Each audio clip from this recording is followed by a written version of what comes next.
Cassie never thought kindness could be dangerous. Every morning before dawn, she slipped a plate of hot pancakes in front of a boy who never spoke a word, just a nod, a grateful glance, and silence. But one morning, 4 black SUVs lined up outside her dusty diner, and men in suits with no name started asking questions she couldn't answer. Why did no one else remember him? Why didn't he show up on the cameras? And what had Cassie really been feeding, a lost child, or a ghost of something buried? What if helping him was the biggest mistake of her life? The sun hadn't risen yet the first time Cassie saw him, a wiry kid with hollow cheeks and eyes too old for his small frame, sitting at the counter like he'd always belonged there. No one else noticed when he slipped in through the side entrance. No bell jingled, no footsteps echoed. Just him, silent, stiff, and starving. He never ordered, just waited with his hands folded neatly on the counter, glancing around like he wasn't sure if he was allowed to be there. Cassie watched from the kitchen pass through, unsure what to make of him. She'd worked the early shift at Jerry's Diner for 3 years, long enough to recognize every local face and every passing trucker's routine, but this boy didn't fit into anything. On impulse, she poured him a glass of orange juice and placed a stack of pancakes in front of him. He gave her a nod, not a smile, not a word, and ate like it was the first meal he'd had in days. From that day forward, he came every morning at the same time, same seat, same silence. No money ever changed hands. No one asked why. Cassie covered his meals out of her tips, scribbling nonsense orders to keep the receipts balanced. She didn't mind. Something about him stirred a part of her that had long since gone quiet, that part of her heart that still remembered what it was like to be scared, to be alone, to wish someone would notice. The boy never said thank you, but every so often, he left behind odd little gifts, a smooth stone with strange carvings, a folded paper crane made from a diner napkin, a broken watch that still ticked backward. Cassie kept them all in a cigar box beneath the register. Her co-workers teased her about her ghost boy, but she never let them mock him to his face. He was real to her, more real than most people who came and went with loud voices and louder lies. And though he never once told her his name, she began to think of him as Ash, because of the smudges always on his fingers and the faint burnt smell that lingered after he left. The town of Elbridge was the kind of place people passed through without remembering, a forgotten speck pinned between a dying rail line and a gravel highway. The locals didn't ask questions, and Cassie had learned not to offer answers. But Ash was different. She started looking forward to their silent breakfasts.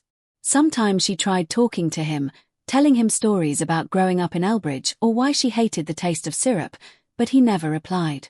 He just watched her with those 2 old eyes, absorbing everything like a sponge that had finally found water. And yet, the moment someone else stepped into the diner, he went still, almost invisible. It was like he was trained to disappear. That alone should have been a red flag, but Cassie never questioned it. Maybe because she saw herself in him, someone discarded, someone forgotten, someone clinging to routine like a lifeline. The strange part was, no one else ever acknowledged him. The truckers, the farmers, the waitress on the next shift. None of them seemed to notice him sitting there, day after day. When she asked around, they shrugged. "You mean that homeless kid?" one said. "Thought I saw him once, but maybe it was just your imagination." It didn't sit right with her. How could people be so blind? Cassie even checked the security tapes one night, scrolling through hours of footage. Her hands trembled when she saw herself walk up to the counter and place a plate of pancakes on empty air. Ash wasn't there. Not even a shadow. She laughed nervously and shut the monitor off. Must have been a glitch, she told herself. Maybe the cameras missed that angle.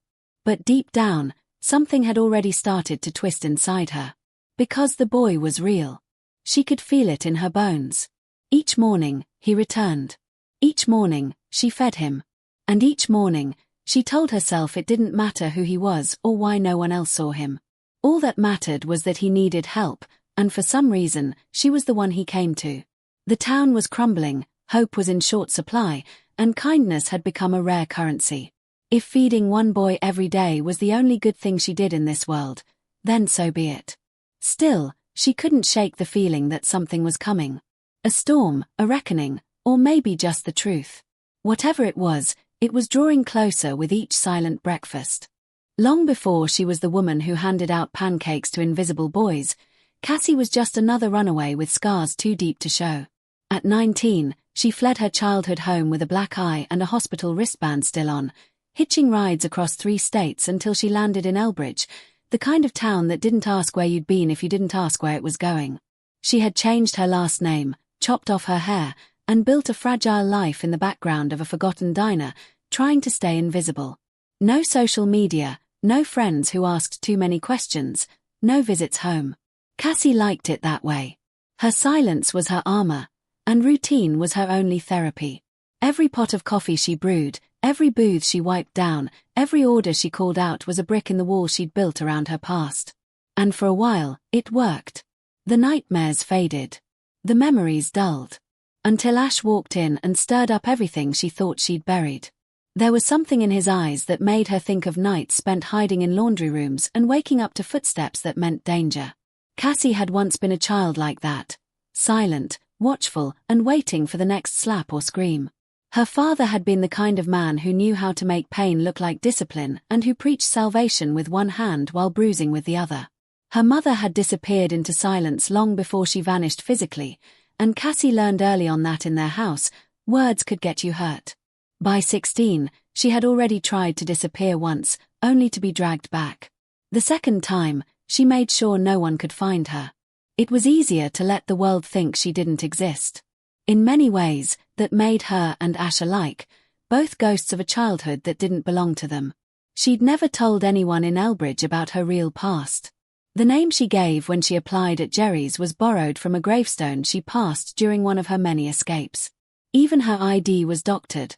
A friend of a friend had set her up for a price. The diner manager didn't ask questions as long as she showed up on time, kept her head down, and didn't steal the pie. Cassie kept her distance from co-workers, offering tight-lipped smiles and quick exits.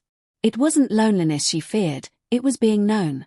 But Ash pierced that armor with every morning he sat silently at her counter. He didn't demand her secrets, but somehow, being near him made them ache. She started dreaming again, not the kind of dreams with monsters, but the kind that made her wake up in tears, remembering things she'd tried to forget. One morning, after Ash had left, Cassie found herself standing outside the diner, cigarette shaking between her fingers, staring at the horizon like it held the answer to a question she hadn't dared ask. She started talking to him more, not because she expected an answer, but because it soothed the storm inside her. She told him about the fire that burned down the first trailer she lived in after running away, about the old woman in Arizona who took her in for 3 nights and gave her a name to use, about the time she almost got pulled into something darker before she found the diner. Sometimes, when she spoke, she imagined he flinched, like the stories triggered something in him too.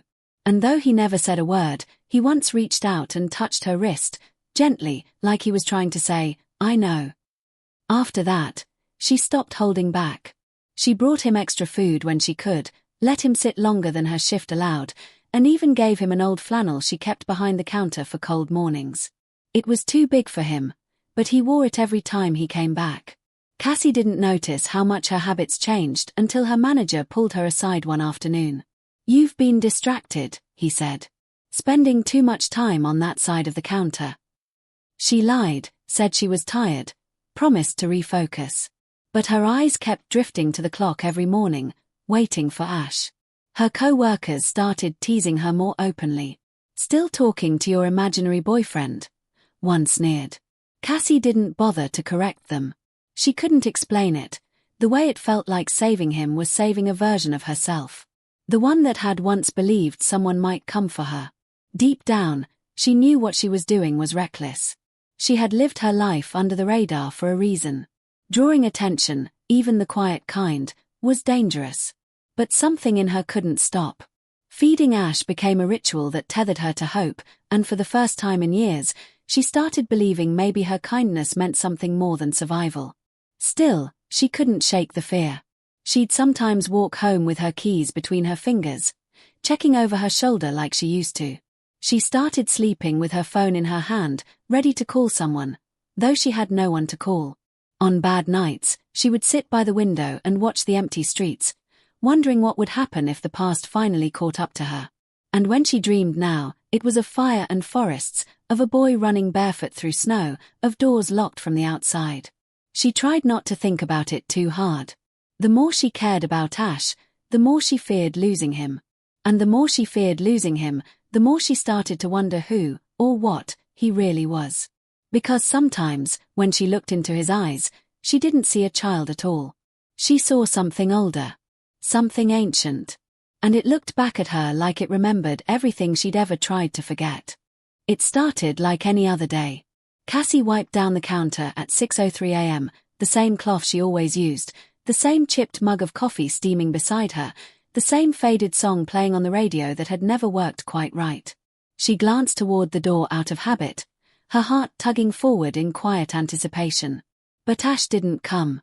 She brushed it off, assuming he'd be late, maybe stuck hiding from someone, maybe too cold to walk in yet. By 6:47, she was checking her watch every 30 seconds. By 7:15, she was stepping outside, arms wrapped around herself in the biting wind, scanning the street like she expected to find him curled up on the curb. He never missed a day. Even when the diner was closed for repairs, he had shown up and sat on the steps until she noticed. But that morning, he was gone. And something inside her, something ancient and wordless, told her he wasn't coming back. Cassie didn't panic at first. She told herself he just needed a break, that he might be sick, that kids like him vanished for a day or two all the time. But that rational voice inside her cracked when 2 more mornings passed, and the stool at the end of the counter stayed cold and untouched. The flannel she gave him remained hanging behind the register, and the small paper crane from last week's napkin still sat perched near the sugar jar like a mocking reminder. On the 4th morning, Cassie called in sick, something she had never done, and walked the entire perimeter of Elbridge on foot. She asked at the gas station, the pawn shop, the auto yard, even the bus stop that hadn't run a real route in years. Everyone looked at her like she was describing a ghost. A kid? The clerk at the Minimart asked. You mean your nephew or something? She showed them the napkin drawings he'd left behind. No one recognized them. She even brought up the old security footage again, scrolling through frame after frame. This time, she watched with new eyes, and what she saw sent a chill up her spine. In frame after frame, she saw herself talking, smiling, setting food down. But the space beside her was always empty. There was no boy. Not even the flicker of a shadow. It was like watching someone slowly lose their mind, witnessing herself act out memories that the world insisted had never happened.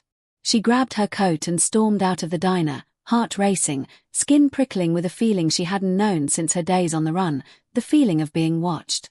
She couldn't stop thinking about the little items he left behind. What if they weren't gifts? What if they were warnings? She rummaged through the cigar box beneath the register later that night, laying each item on her kitchen table in a grid. The watch that ticked backward, the smooth stone with the carving, a piece of fabric that looked like it had come from a hospital gown. She turned the stone over again and again, tracing the grooves. They weren't just patterns. They were coordinates. Driven by desperation and obsession, Cassie loaded the coordinates into her phone. They led to a stretch of woods just outside town, a place she hadn't been since her first weeks in Elbridge, when she used to wander aimlessly to calm her nerves.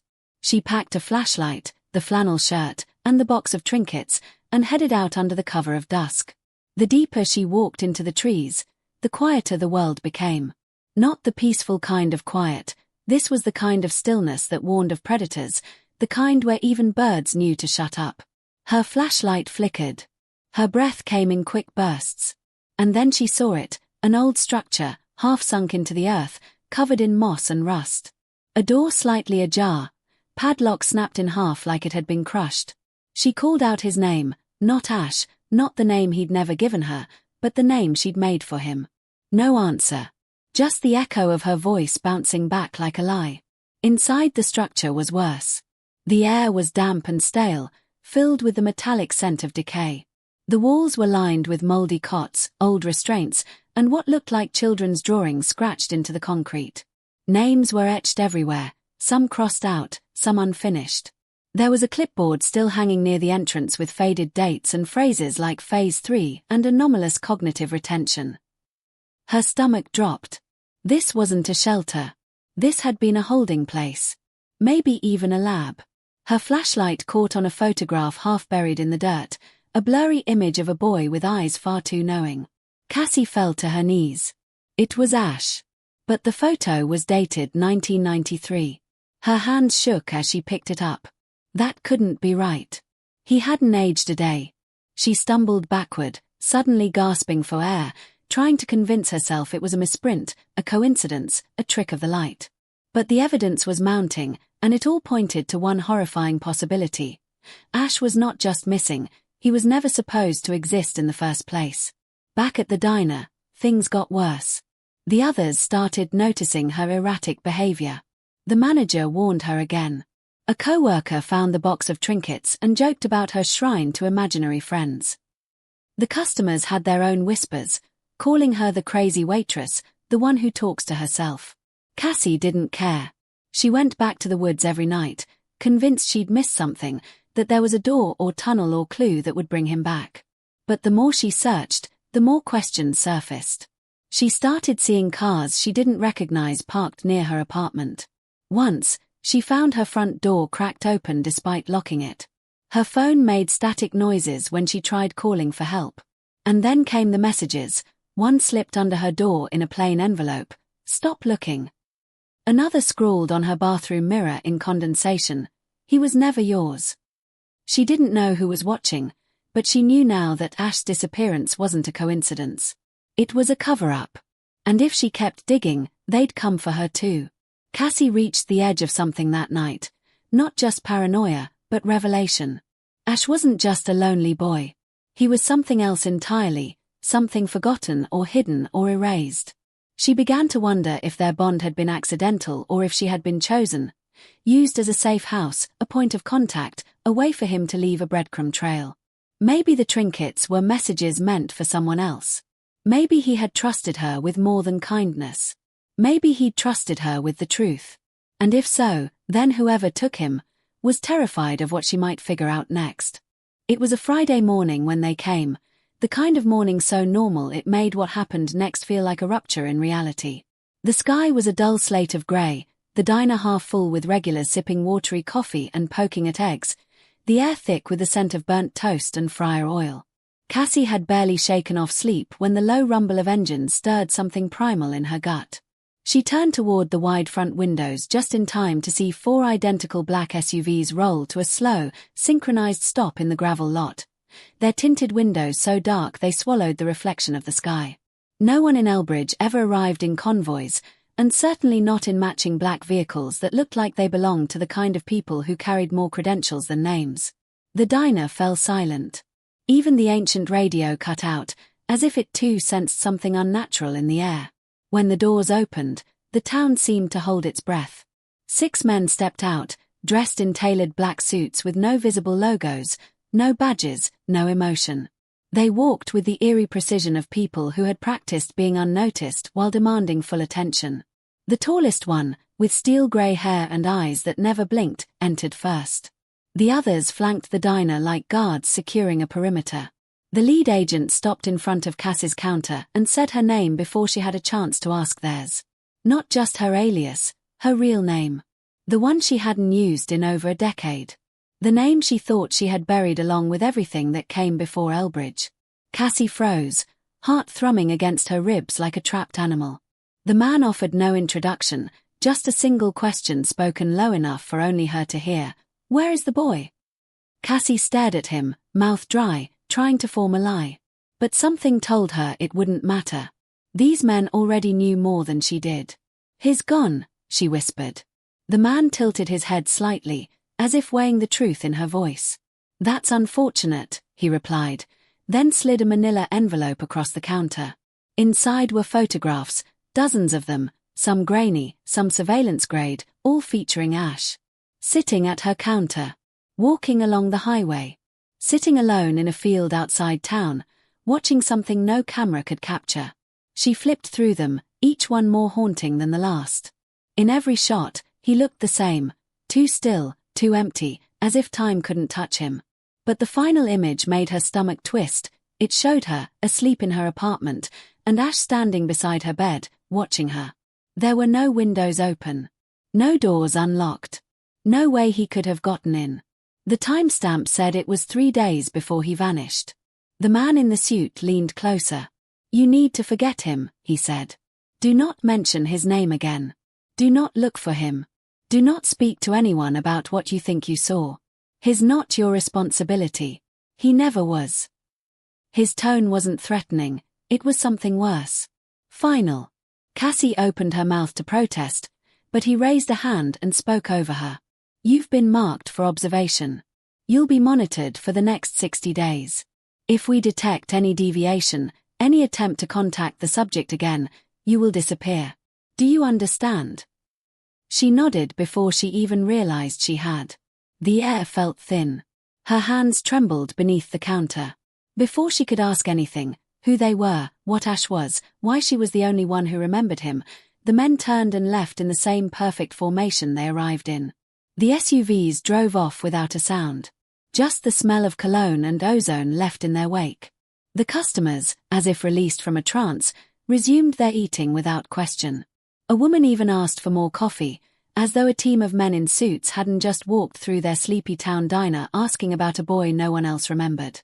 Cassie stumbled into the break room, pulled the envelope back out, and examined each photo again, this time noting the timestamps, the angles, the way none of them matched any security footage she had access to. These weren't pulled from town cameras. These were something else, satellite level, possibly drone footage, with markers she didn't recognize. She turned over the last picture, expecting a date. Instead, scrawled in faint ink, were the words, "You fed him. Now he's not hungry anymore." It didn't feel like a compliment. It felt like a warning. That night, she didn't go home. She walked. No destination, no route, just movement to keep her panic at bay. She thought about the flannel shirt still hanging behind the register, the trinkets she'd hidden under a loose floorboard in her apartment, the names carved into the walls of that underground shelter in the woods.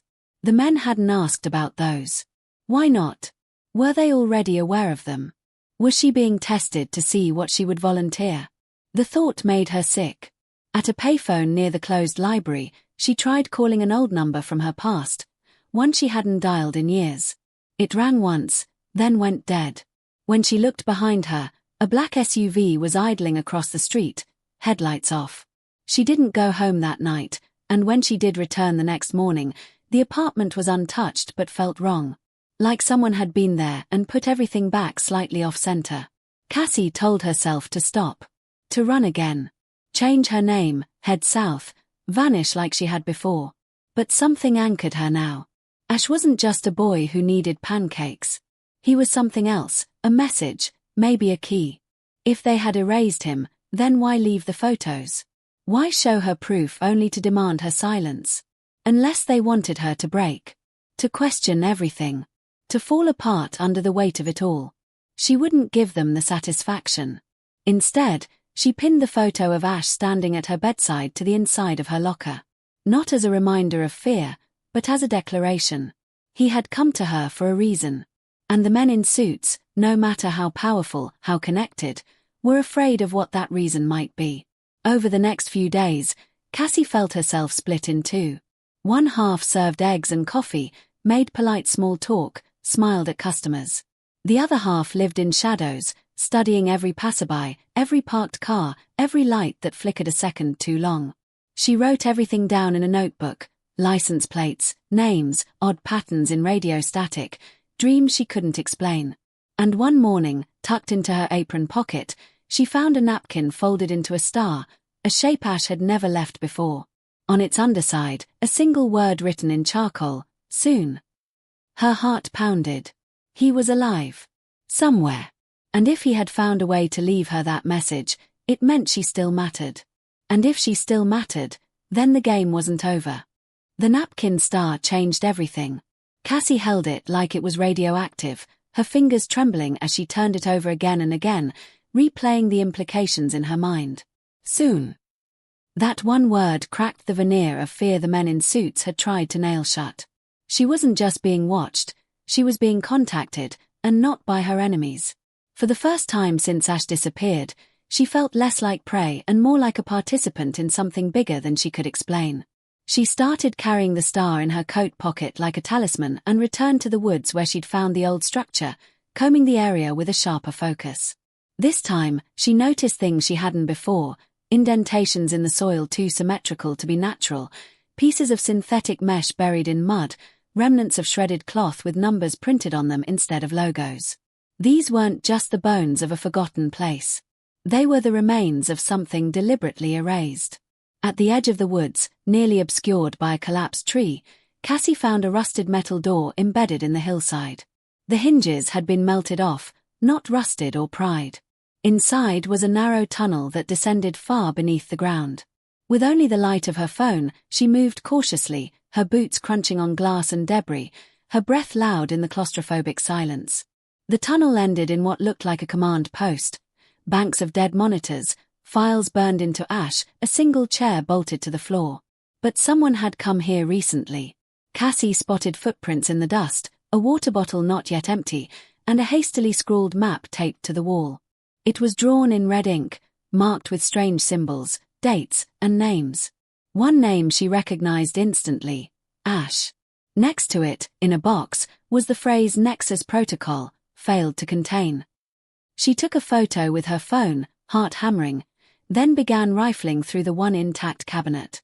Inside were folders stamped with government crests she didn't recognize. The language was clinical, coded, and chilling. Subject designations, timelines, phrases like non-biological persistence, localized memory suppression, and synaptic tether anomalies.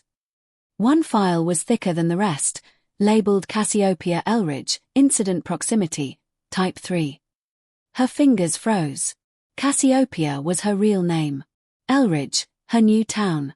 The file included pages of surveillance logs, psychological assessments she'd never taken, and photographs that had to have been taken through the walls of her home. She read in horror as she learned she'd been flagged years ago, not for what she'd done, but for what she might become. One line near the end stood out like a scream: "Subject has formed an authorized empathic link with a 01. Emotional bonds accelerating destabilization. Termination may escalate phenomena." Cassie stumbled out of the tunnel with her mind in shambles, pieces snapping together like glass reassembling mid-air. Ash wasn't just a lost child. He was subject to 01, something created, monitored, maybe even manufactured. And she, an invisible waitress with a haunted past, had somehow become his anomaly. His tether. Whatever program had birthed him had failed to predict her. She was the glitch in their system. The one uncontrollable variable.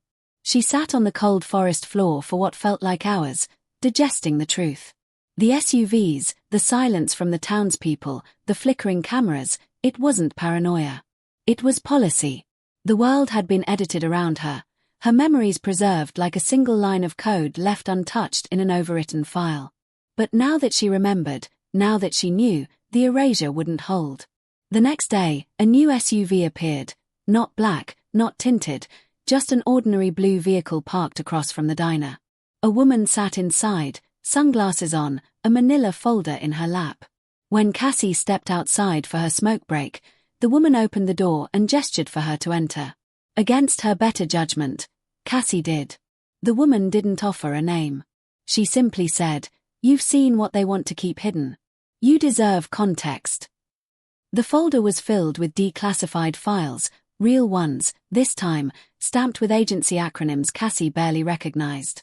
MK Phoenix, Project Umbra, Nesting Tree.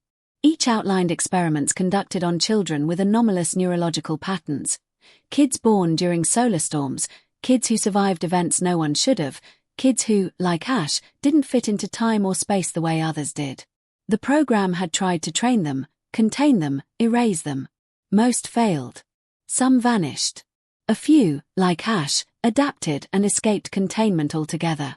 The woman explained in cold, calculated terms that Ash had been missing for over 2 decades in real time, though he never aged. His neurological makeup existed outside of linear time, a nexus drift anomaly, they called it. He fed off emotional tethering, attaching himself to those who showed him compassion. Cassie had given him more than a meal, she had given him memory, stability, presence. That made her both a liability and a lifeline. The woman slid a photo across the console. Ash, standing in a crowd of children, all with the same hollow look. "There are more," she said. "We believe he's trying to bring them together." Her voice dropped. "And when they do, something will happen. Something irreversible." Cassie left the car shaken to her core. The woman hadn't tried to stop her. She hadn't threatened her, hadn't told her to forget. She'd told her to decide. That night, Cassie dreamed of fire and static, of children holding hands in a ring around the diner, their eyes glowing like stars. She awoke with her heart pounding and the scent of ash in the air. She opened her apartment door, expecting nothing. Instead, taped to the knob, was another napkin. This time, unfolded. This time, clear. "It's time," it read. "Come to where it began." It wasn't signed. It didn't need to be. Cassie knew the diner wouldn't stay standing much longer, not in the shape the world was taking. But she also knew she wasn't afraid anymore. The truth was a fire, and she was ready to burn everything down if it meant the lost could finally be seen.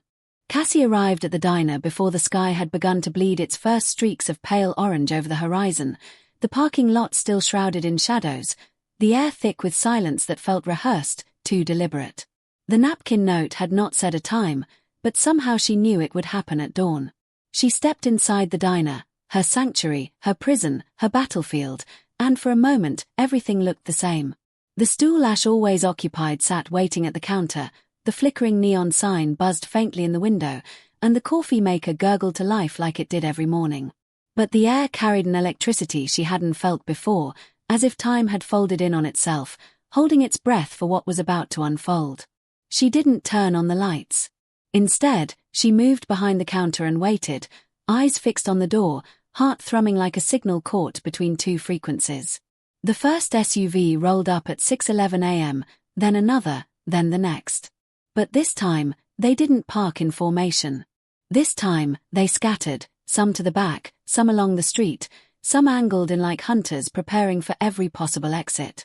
The suits didn't step out immediately. It was as if even they sensed that whatever they were walking into, it wasn't their domain anymore. When the lead agent, Grey Eyes, as Cassie had come to call him, finally emerged, he moved slower, his confidence tempered by caution. He entered alone, his polished shoes clicking softly against the tiles as he stopped just inside the doorway. "You were warned," he said, voice calm, cold. "And yet, you stayed." Cassie didn't flinch. "He's coming back," she said. "And you know it." The agent's jaw tightened slightly. "That's what we're afraid of." Behind him, more men stepped into place, but they weren't looking at Cassie anymore. Their attention shifted toward the horizon, where dawn was beginning to stretch itself over the rooftops of Elbridge. And then came the stillness. A complete, unnatural pause. Birds froze mid-flight. The steam from the coffee maker stopped rising. Even the dust motes in the air seemed suspended. Cassie stepped out from behind the counter just as the boy appeared, Ash, barefoot, clad in the same flannel shirt she had given him, standing at the center of the parking lot, his face unreadable, his presence undeniably real. But he wasn't alone. From the alley, from behind dumpsters, from the woods beyond the highway, children emerged, one by one, eyes wide with something ancient and quiet, something the world had tried and failed to destroy. They surrounded the diner like a tide, all dressed in mismatched clothes, all carrying trinkets made from everyday objects, like offerings or tools. The men in suits moved to draw their weapons, but Ash raised a hand, and time seemed to recoil. Their arms locked, eyes wide, bodies rigid like statues carved from fear. Cassie stepped outside slowly, until she was face to face with Ash. Up close, he looked both exactly the same and entirely changed. His eyes no longer seemed hollow, but full, too full. He looked at her not like a child greeting a protector, but like an old soul returning to the only one who had ever seen him. "You fed me," he said, voice soft, fractal, as if it echoed from multiple places at once. "You gave me shape." Cassie nodded, unable to speak. Ash turned toward the agents, who still stood frozen. "They wanted to erase us," he continued. "But erasure only works if no one remembers. You remembered." From the group of children, a girl stepped forward and handed Cassie a piece of metal shaped like a key. etched with the same markings as the stone Ash once left her. What does it unlock? Cassie asked, but no one answered. The ground trembled slightly, not from any quake, but from the sheer resonance of what was happening, an old reckoning waking from dormancy. Ash stepped back into the center of the circle the children had formed, and the air pulsed once, twice, then shattered like glass under pressure. The agents fell to the ground as if unplugged from a current. Their eyes rolled back, their suits smoking slightly, their bodies unmoving but still alive. Cassie turned back to Ash, but the children were already walking away, one by one, into the trees, into alleyways, into places only they knew. Ash lingered, looking at her with an expression that held too many goodbyes. "Thank you," he said. "But I can't stay. Not here. Not anymore." Cassie reached out to him, but her fingers passed through air that no longer held him. He was gone. Just like that. No flash, no explosion, just an absence that echoed louder than presence. The children were gone too, as if the earth had absorbed them back into itself. All that remained was the diner, the silent suits, and the growing light of morning. The town began to stir as if nothing had happened. A truck rolled by. A bell rang somewhere in the distance.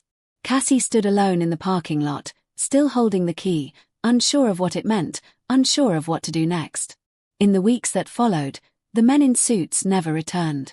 The SUVs vanished like ghosts. The government never made a statement, and the diner went back to flipping pancakes and pouring coffee. But Cassie changed. She spoke more, smiled less, and kept a journal of everything she saw and heard. She wrote down the names she remembered from the tunnel, mapped the symbols, and traced them against constellations and crop circles and cave drawings from halfway across the world. Patterns emerged. Timelines converged. She wasn't just a waitress anymore. She was a witness. A keeper of truth. She kept the flannel shirt folded in a drawer, the napkin star pinned to her wall, and the key around her neck. Some nights, she heard footsteps outside her door, soft and deliberate. Some mornings, she found strange symbols etched in chalk beneath the diner's windows. And once, just once, she opened the register and found a paper crane sitting on top of the bills. No note, no explanation. Just a reminder that the story wasn't over. Maybe it never would be. Maybe the world was full of cracks like hers. Places where memory survived erasure, where kindness rewrote code, where ghosts found bodies and orphans found names. And maybe, just maybe, there were more Cassies out there. Watching. Waiting. Remembering.